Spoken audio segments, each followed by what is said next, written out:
રાજકોટ જિલ્લાના ભાયોદરમાં ગૌપ્રેમી દ્વારા 700 કિલો તરબૂચ ગાયોને ખવડાવ્યા.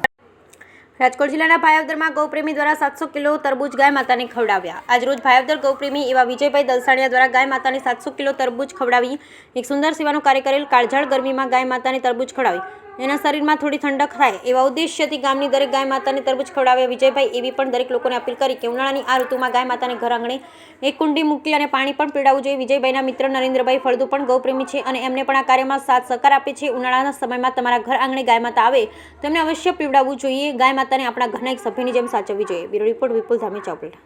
હેલો મિત્રો, કેમ છો? મારું નામ વિજયભાઈ દલસાણિયા છે. હું ભાયોદર ગામનો રહેવાસી છું.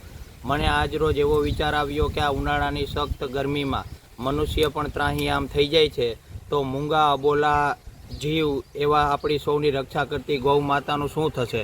એટલા માટે આજ રોજ મેં 700 કિલો ફ્રેશ તરબૂચ મગાવી અને એમના નાના નાના ટુકડા કરી અને આસપાસની ગલી, શેરી અને આખા ગામની ગૌ માતાને વિતરણ કરેલ છે, જેથી ગૌ માતાની આવી કડકડતી ગરમીમાં ઠંડીની એશાક પસરે એવા હેતુથી આ કામ કરેલ છે.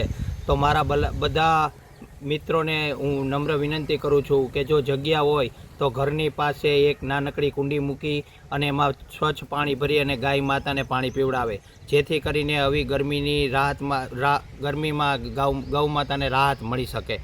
બસ મારો એ જ ઉદ્દેશ્ય છે અને આવા સેવાના કામ ભગવાન આપણી પાસે કરાવતા રહે તેવી પ્રાર્થના. જય હિન્દ, જય ભારત.